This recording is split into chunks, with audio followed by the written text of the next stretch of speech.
Hi Libra, this is Jav. Welcome po sa ating channel. By the way Libra, this is your timeless reading. Gamitin ang reading na ito bilang gabayan lamang. Kung naka-resonate kayo, comment down. Tandaan, Libra. Ito ay general reading. Kunin nyo lang po kung ano ang naka-resonate sa iyo. This is for you, Libra.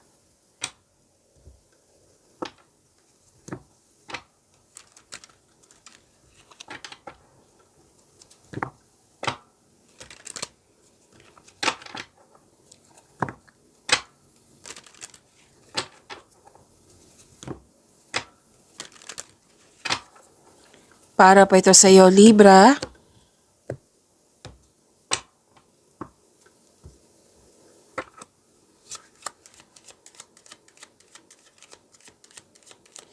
Maraming salamat po sa inyong patuloy na suporta, sa mga nag-donate, sa mga hindi nag-skip ng ads, maraming salamat po. Sa mga hindi pa nag-subscribe, subscribe na po kayo at click bell notification para malaman nyo na may bago tayong video. Para sa mga gusto magpa-reading po, comment po kayo ng personal reading. Again, comment kayo ng personal reading and check my reply sa comment section.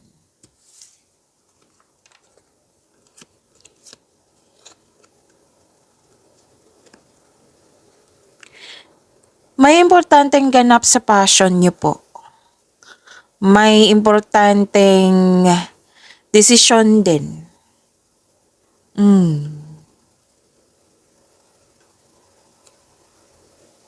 Okay. Nakikita ko dito na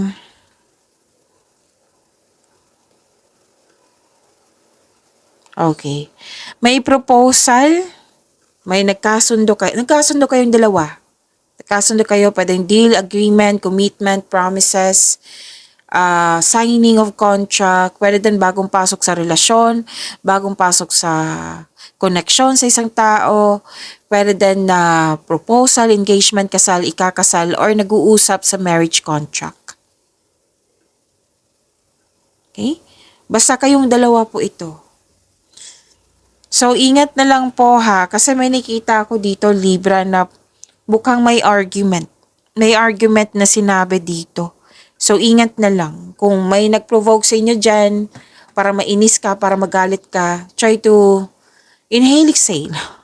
Kumbaga, balansehin na lang. Oo, sikapin yung sanang hindi magkaroon ng argument. Pwedeng tapos na ito. Oo.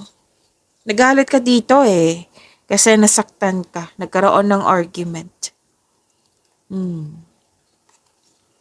And sana'y ma-overcome niyo po itong nakikita ko dito na overthinking, overanalyzing. Pwede din na anxiety to or stress. Or di kaya doubt, fear, or hesitation ito. So kung hindi niyo po kaya, Libra, seek help. Kailangan nyo ng kausap. Kung ayaw nyo ng kausap, then journal para masuri mo yung sitwasyon, para mas makilala mo yung sarili mo, yung kapwa mo, malalaman mo yung kung ano yung nangyari na. Okay? Malalaman mo yung totoong sitwasyon mo at mabigyan. Kasi kung magkakaroon ng journal, masusuri mo eh. Oo, magkakaroon niya ng solusyon, magkakaroon niya ng desisyon, magkaroon niya ng yung masasagot yung tanong mo.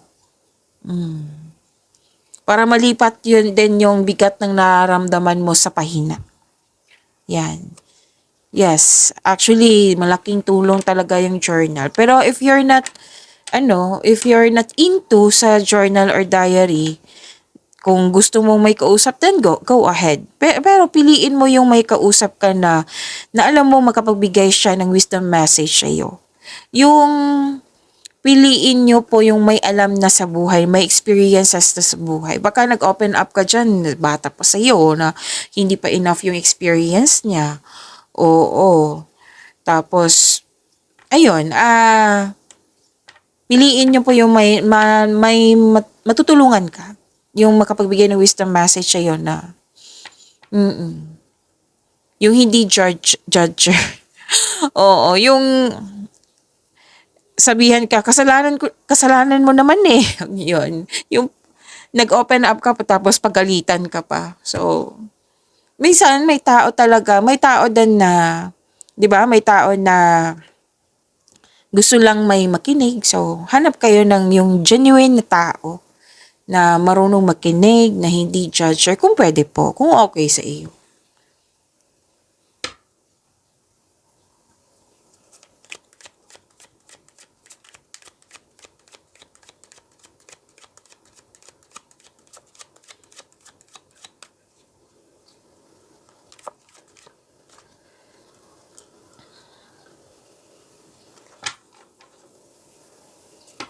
This is about your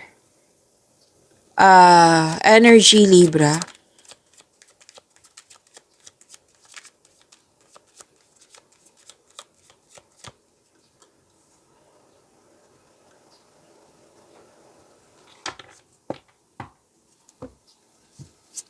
Kung may napansin kayo, lalo na sa mga bago dito ha, kung may napansin kayo na repeating message, yan po yung pinupush tong card sa inyo. Ah, like for example, nanood kayo sa inyong monthly ka by tarot reading, weekly ka by tarot reading, daily ka by tarot reading, at dito din.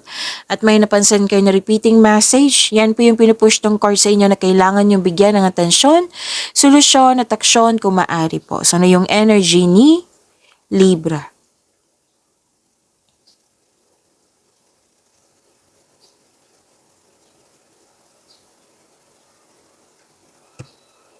Hope and healing. This is good. Ang ganda. Claim nyo po.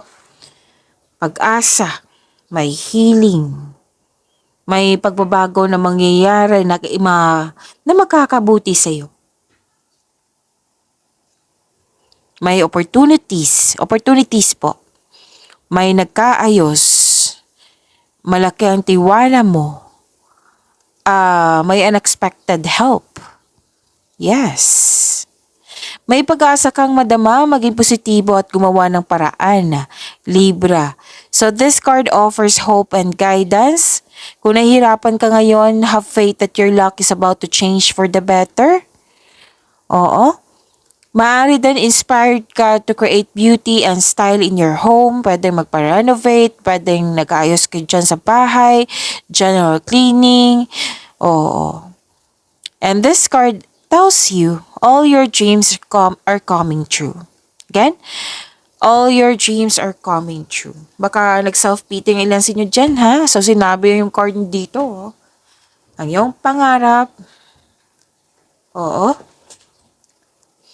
all your dreams are coming true. So, you are in a process on healing pa. Nakita ko naman dito, nagkaroon ng, you felt calm, harmonious sa connection mo sa isang tao. So this is also money luck, L-U-C-K. Claim nyo po. Okay. May sinabi ang card dito, Libra. Ang ilan sa inyo dito nagkaroon ng loss of things or loss of opportunity or loss of connection. Nangyari na to ha, nangyari na po. Tapos ngayon, babawi na. Oo, babawi ka na. And sa mga negosyante dito, mukhang magkaroon ng expansion sa inyong negosyo. Or di kaya may susubukan kang ibang negosyo na malayo siya sa yung current negosyo. Oo. Tapos, sa mga nag-iisip dyan ng negosyo, kung ano po, magagamit nyo po yung hidden talent nyo po. Sabi ng yung card. Yes. And this is also, awards and fame. Nakikita ko dito na you're healing from the past and feeling hopeful for the future.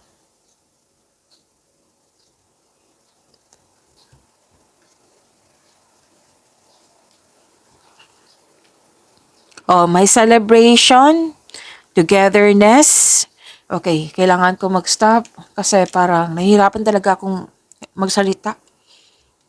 Kumakain po ako ngayon ng strepsils po kasi kailangan po. Pasensya na, Libra. Celebration, togetherness po. May nakita ko ditong grupo ng tao. Maraming ginagawa. Community pwede. May pagdiriwang na may ukol sa'yo. Spend time and celebrate by people who uplift and inspires you. So, may celebration dito. It's time to have fun and focus. Alam mo ba, sinabi ng card dito na nag-spend time ka sa grupo ng tao. And this is also means a stress reliever. Mawawala yung stress mo. And date, group date, monthsary, anniversary, or any kind of achievement. Kaya nag-celebrate kayo. And this is good. Kasi celebration, parati ko yan sinasabi sa inyo, sa inyong lahat. Na celebration, makapagbigay yan sa iyo ng positive energy. Kasi in-acknowledge niyo po yung bigay ni God sa inyo.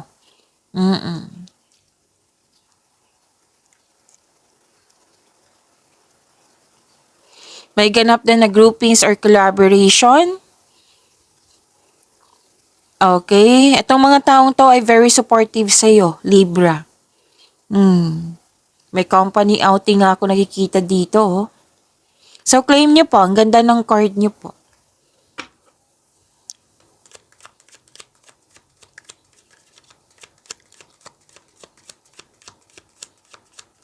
Career and money ni Libra.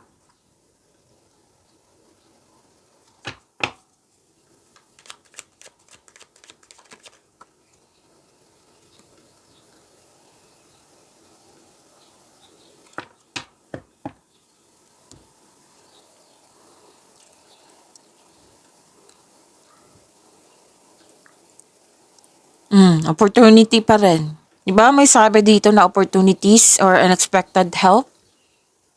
Andito din po.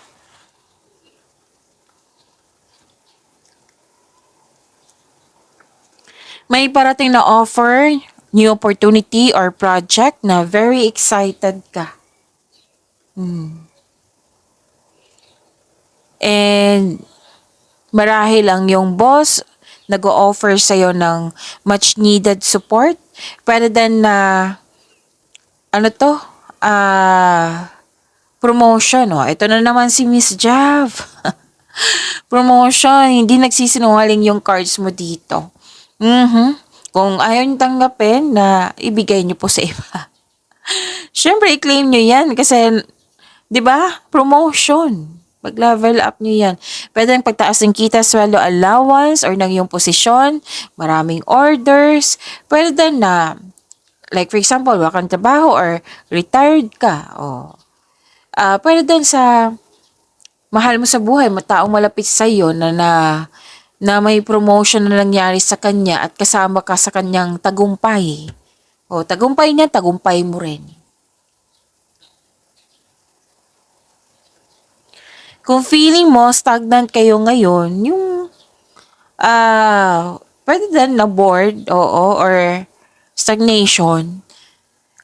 Isipin niyo po yung nagbigay ng inspiration sa iyo para ma-enjoy mo yung mga ginagawa dyan. Makakatanggap din kayo ng magandang balita.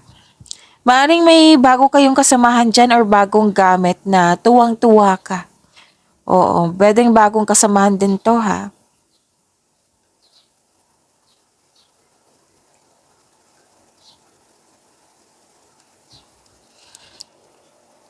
Ang ilan sa inyo, you're earning money as a teacher.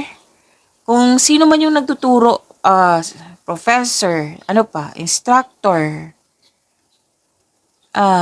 coach. Kung sino man yan, basta you're earning money as a teacher. And, okay, may balik aral. Pwede mag-take ng board exam, masteral, para masunod yung traditional career path, or you're moving up to the ladder of success. Pwede din self-study to, pero most likely talaga na nag-aaral para magkaroon ng kaalaman kasi makatulong to sa pag-level up mo. Okay? Basta may masusunod na tradisyon dito, tradisyon ng Pinoy, kung ano man po ito, na connected sa inyong career and money. Like for example, yung sinabi ko kanina na masteral, di ba? Kung magkakaroon ka ng masteral, 'di ba? Tataas yung rank mo niyan, yung posisyon mo.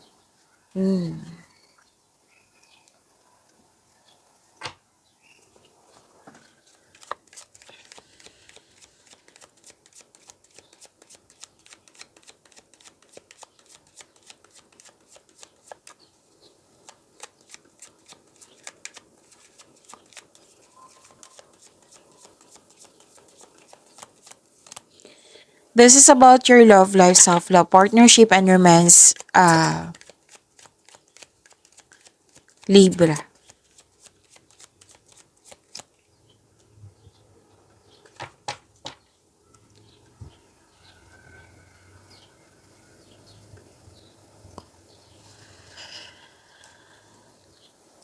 Check ko lang po ha kung may repeating number. Okay.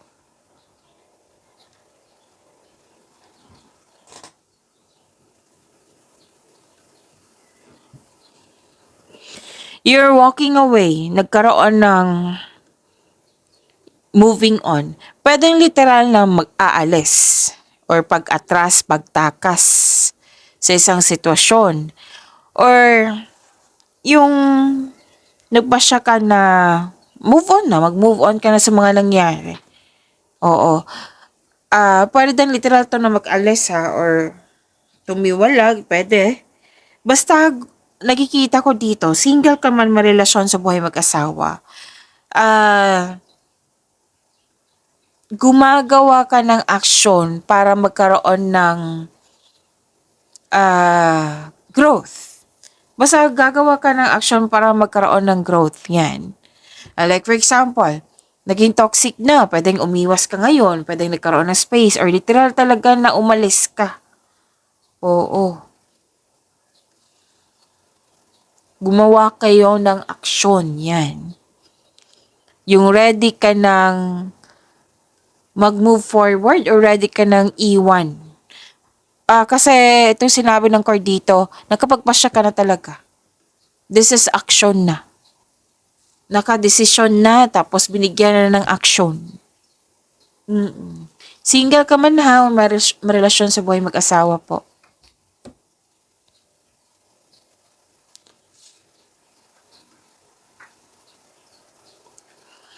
Nagkaroon na naman ng stagnation, no? Your emotional energy is stagnant today.